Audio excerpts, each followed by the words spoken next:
A stratified fluid is a fluid with density variations from one point to another. This is a stratified fluid system. A lighter fluid on top and a slightly heavier fluid below. The density changes abruptly at the interface.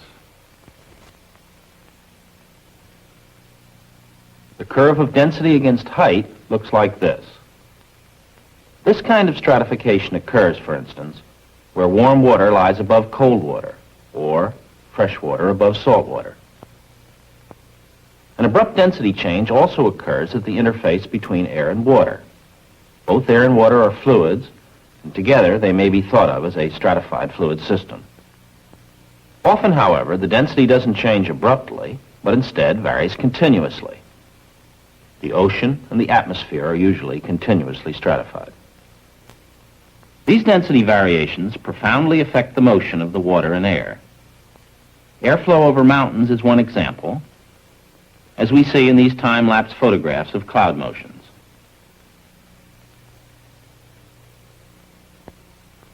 Smog is another example of the effects of stratification, and there are many other examples in science and technology. In this film, we will use laboratory demonstrations to illustrate the basic phenomena in stratified fluids. We will emphasize fluid systems in which the density is greater near the bottom. That is, the density decreases with height. When such a system is disturbed, gravity waves result. Gravity and friction eventually restore undisturbed conditions. The system is stable. If the density increases with height, however, the fluid tends to be unstable. The fluid near the bottom of this tank is being strongly heated. It becomes lighter than the fluid just above, creating an unstable situation.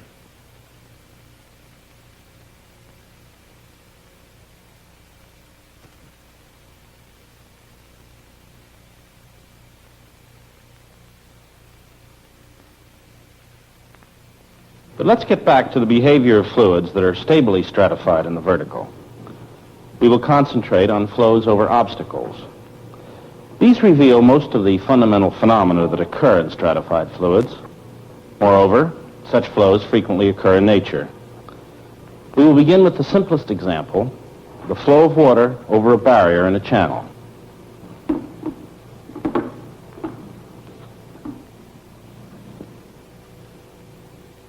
We will produce flow relative to the obstacle by moving the obstacle through the water. When the camera moves with the model, we see an apparent flow from the left over a stationary model. In this way, we produce an approach flow uniform with height.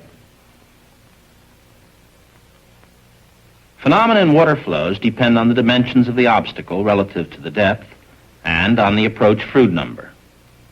A local Froude number may be defined at any section as the ratio of the fluid velocity at that section to the square root of the gravitational acceleration times the local fluid depth. Since the square root of GH is the speed of the fastest small amplitude water wave, the Froude number compares the fluid speed to wave speed. Where the Froude number is less than 1, the flow is called subcritical. Where it is greater than 1, supercritical. Let us now look at flow patterns as we increase the Froude number based on the approach conditions from low to high values. First, a very low approach Froude number. The flow is subcritical everywhere. The free surface dips down slightly over the obstacle.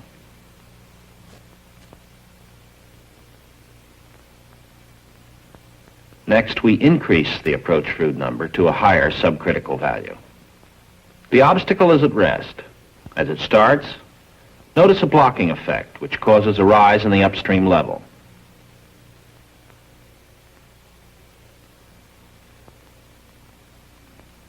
When the motion becomes established, the upstream subcritical flow near the obstacle draws down as it passes over the barrier, becoming supercritical in the lee.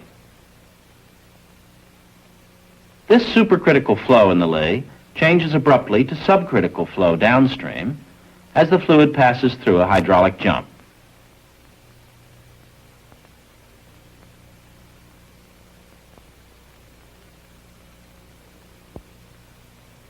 Here's a hydraulic jump at the base of a dam.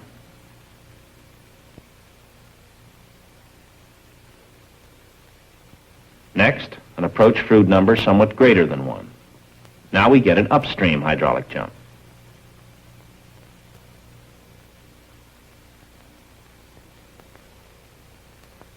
The fluid goes from supercritical far upstream to subcritical as it passes through the jump, then passes to the supercritical conditions downstream as it passes over the obstacle crest.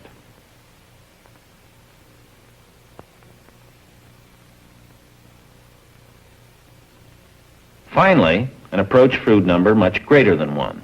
The fluid swells symmetrically over the obstacle, and conditions are supercritical everywhere. Here's the development of this supercritical flow pattern from an initial state of rest. Since the fluid number is much greater than 1, the fluid speed everywhere exceeds the speed of the fastest waves, and all disturbances are swept downstream.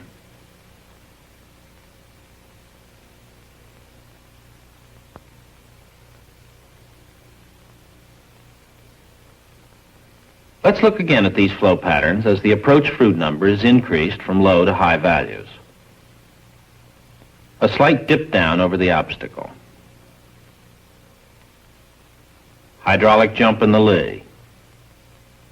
Hydraulic jump upstream. Symmetric swell over the obstacle. These supercritical and subcritical channel flows are analogous to supersonic and subsonic flow of gases. The fluid number corresponds to the Mach number, and the hydraulic jump corresponds to the shock wave. Phenomena similar to those of water flows in a channel occur in stratified liquids with internal density variations. These waves are at the interface of two liquids with a slight density difference. The oscillations are slower than those on a water-air interface.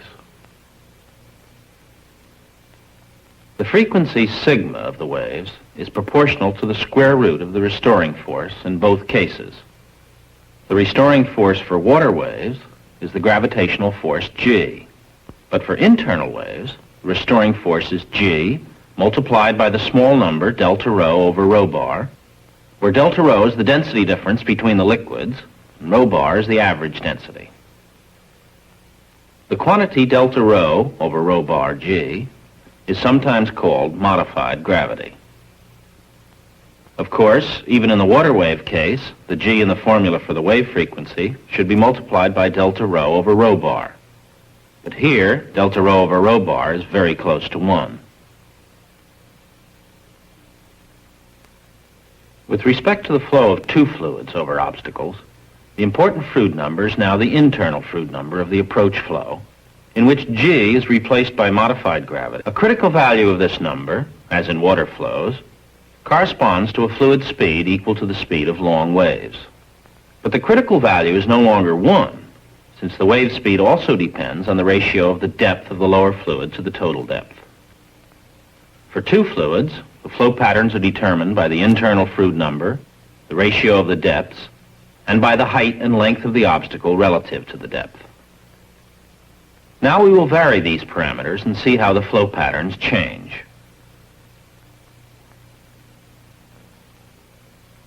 A long obstacle and a low value of the internal fluid number of the approach flow leads to subcritical flow at every section and a slight drawdown of the interface over the barrier.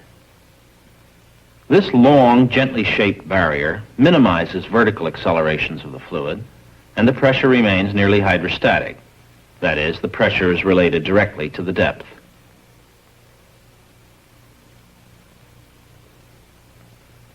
However, for the same ratio of fluid depths and the same internal fluid number, a shorter model of the same height results in weak lee waves, as non-hydrostatic pressures become important. As we increase the fluid number by increasing the speed, these lee waves become stronger.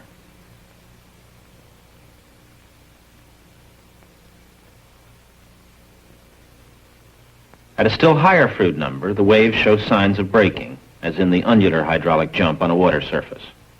Further increase in fluid number would result only in a lengthening of these waves. Now let's increase the size of the obstacle. A strong hydraulic jump occurs downstream. The upstream subcritical flow changes to supercritical as it passes over the barrier. Further downstream, it jumps to a new level, and the flow again becomes subcritical. Look upstream as this flow begins. Notice the strong blocking effect. That is, the lower fluid ahead of the obstacle builds up in depth.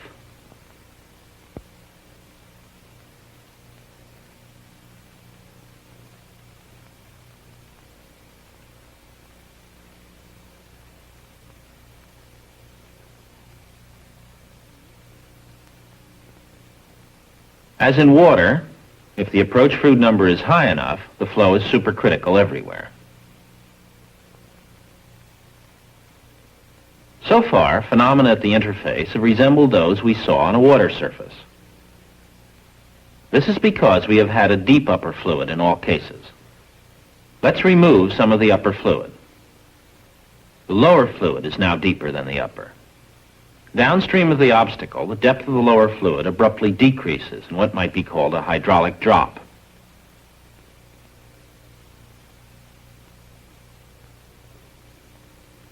A common feature of all the two-fluid experiments we have seen is that the liquid air surface remains quite undisturbed despite very large disturbances at the interface. We can explain this if we forget for a moment that there are two fluids in the channel, and notice that in all of these two-fluid experiments, the ordinary fluid number is much less than 1. In other words, conditions are very much subcritical as far as disturbances of the liquid-air interface are concerned. The free surface becomes disturbed if we move the obstacle sufficiently fast to obtain an ordinary fluid number of the order 1. In such cases, the internal density variations are no longer important. We can also disturb a two-layer system by moving an obstacle in the upper layer. There is an interesting application of this. It was noticed long ago that ocean-going vessels off the coast of Norway suddenly found themselves unable to maintain their accustomed speed as they moved past the mouth of a fjord. This deadwater phenomenon was first explained by the Swedish oceanographer Ekman. He pointed out that the fresh water from the fjords flows out in a density current over the heavier water of the ocean and forms a two-layer stratified fluid system.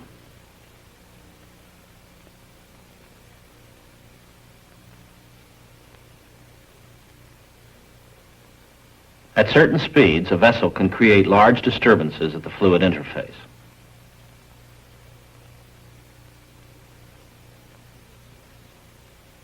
These disturbances contain a great deal of energy, and the power of the ship's engines is used up in creating them. Notice that the liquid air surface is rather undisturbed. The wave drag comes principally from the internal waves. If the ship is moving at a high speed, the interfacial disturbances are much weaker, and the deadwater phenomenon no longer exists.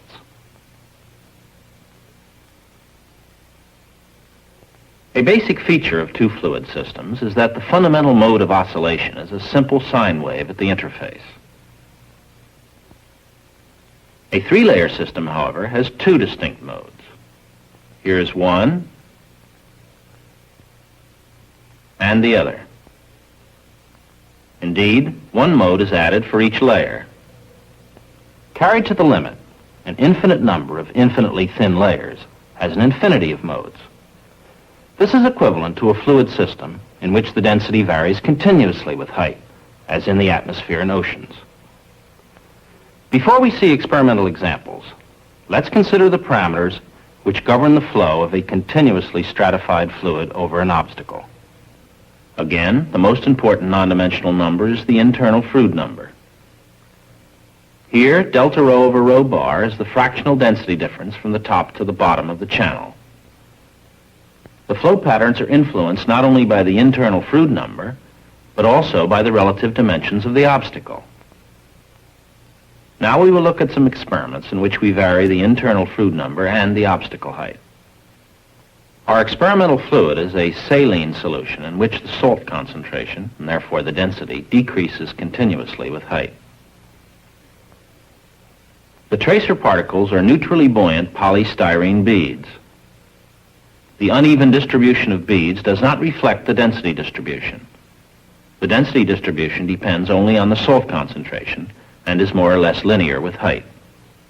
Here is something analogous to the supercritical flow of water. The Froude number is high, and the fluid simply swells over the barrier as water does at supercritical speeds. If we drop the internal Froude number below its first critical value of 1 over pi, simple sine waves appear in the Lie.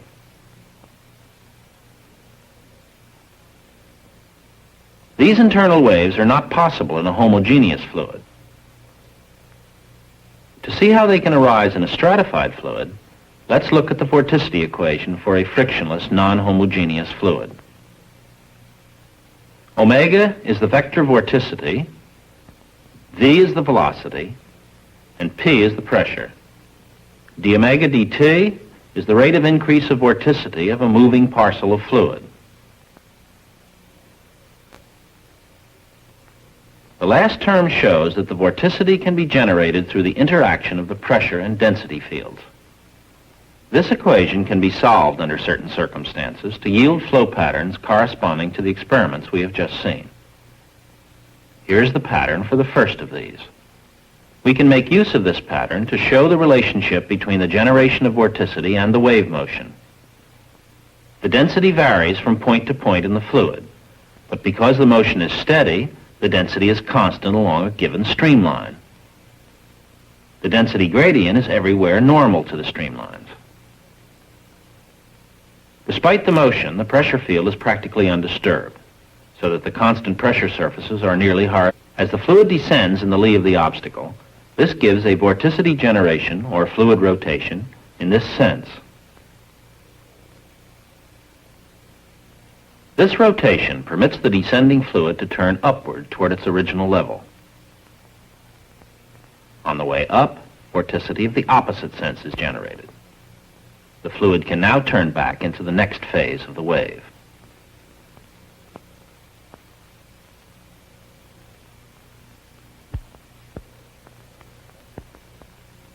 Of course, these waves can also be explained from a buoyancy force viewpoint.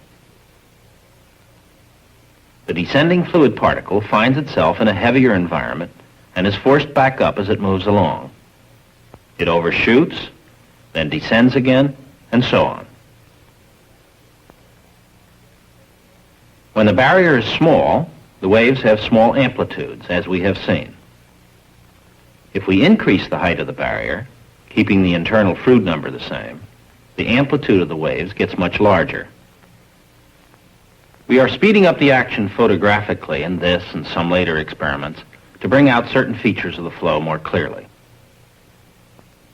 In the theoretical flow pattern corresponding to this experiment, closed streamlines appear. In the experiment, these regions appear to be unstable and break into turbulent eddies. The loss of energy in this turbulence causes the wave amplitude downstream to be less than that indicated by the corresponding theory.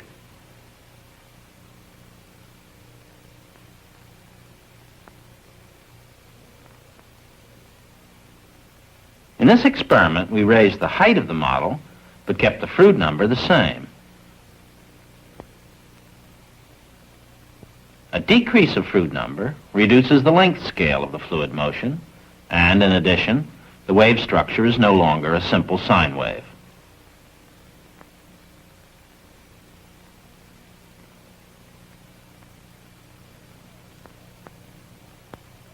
When the Froude number is low, but the obstacle is large, the flow pattern again has a small scale, but is of a very different character. The approach flow consists of a number of jets moving rapidly toward the obstacle, sandwiched between layers of fluid that are stagnant with respect to the obstacle.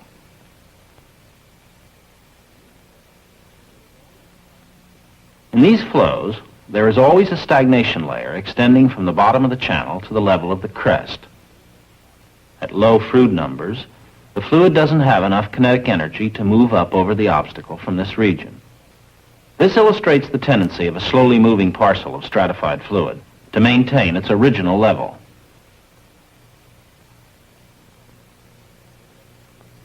The jets and stagnation layers further up in the fluid are not so easily explained.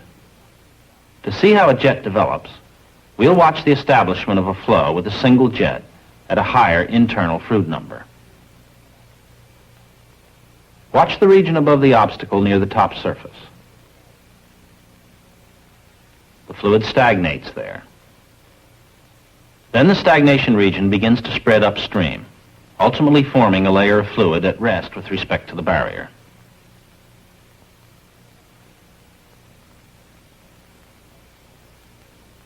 At the same time, we have a stagnation layer near the bottom ahead of the obstacle. Between these two is a single jet.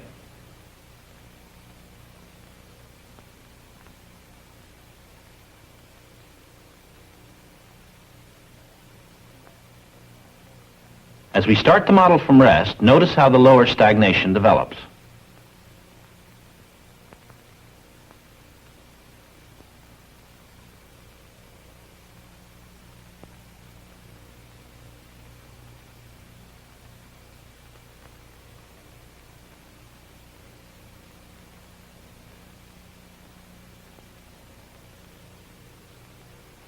Jet phenomena are common in geophysical fluid systems. Examples are the Gulf Stream and the equatorial undercurrent in the oceans and the jet stream in the atmosphere. Another example of a natural flow of a stratified fluid is the flow of air over a mountain ridge. Such flows have been carefully studied in the Owens Valley east of the Sierra Nevadas in California. Here is a streamline pattern constructed from balloon and glider observations there on a day when there was a strong lee wave. The vertical scale is exaggerated in this cross-section. We can model this flow in the laboratory. This is a model of the Owens Valley region. The density stratification of the atmosphere is simulated by the density variation in salt water. The Froude number is the same as that in the atmosphere on the day the observations were made. A single large wave appears over the valley. When the wind is weaker, the number of waves over the valley increases.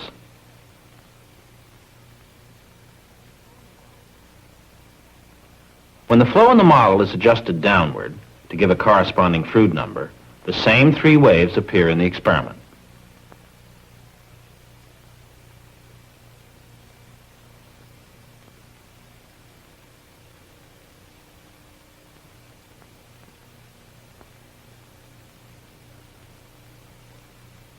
Density stratification has an important effect on diffusion in fluids. For example, smoke coming from a chimney diffuses turbulently if the atmosphere is not stably stratified, as we see in these speeded up pictures.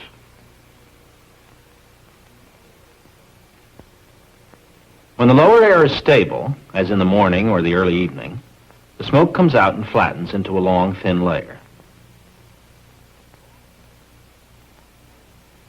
Strong stratifications, or inversions as they are sometimes called, confine contaminants to the lower layers of the atmosphere and cause many of our air pollution problems.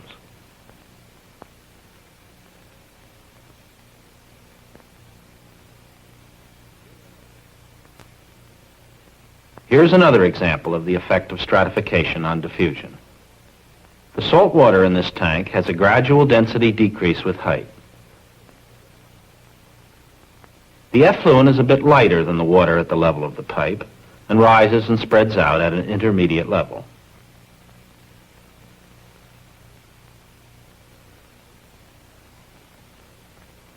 This effect has an obvious application to the disposal of sewage and other wastes in the oceans.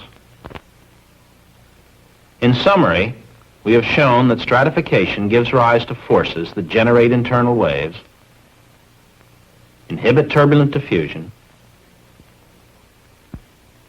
and create strong velocity gradients in jets. These are the basic phenomena in stratified fluids.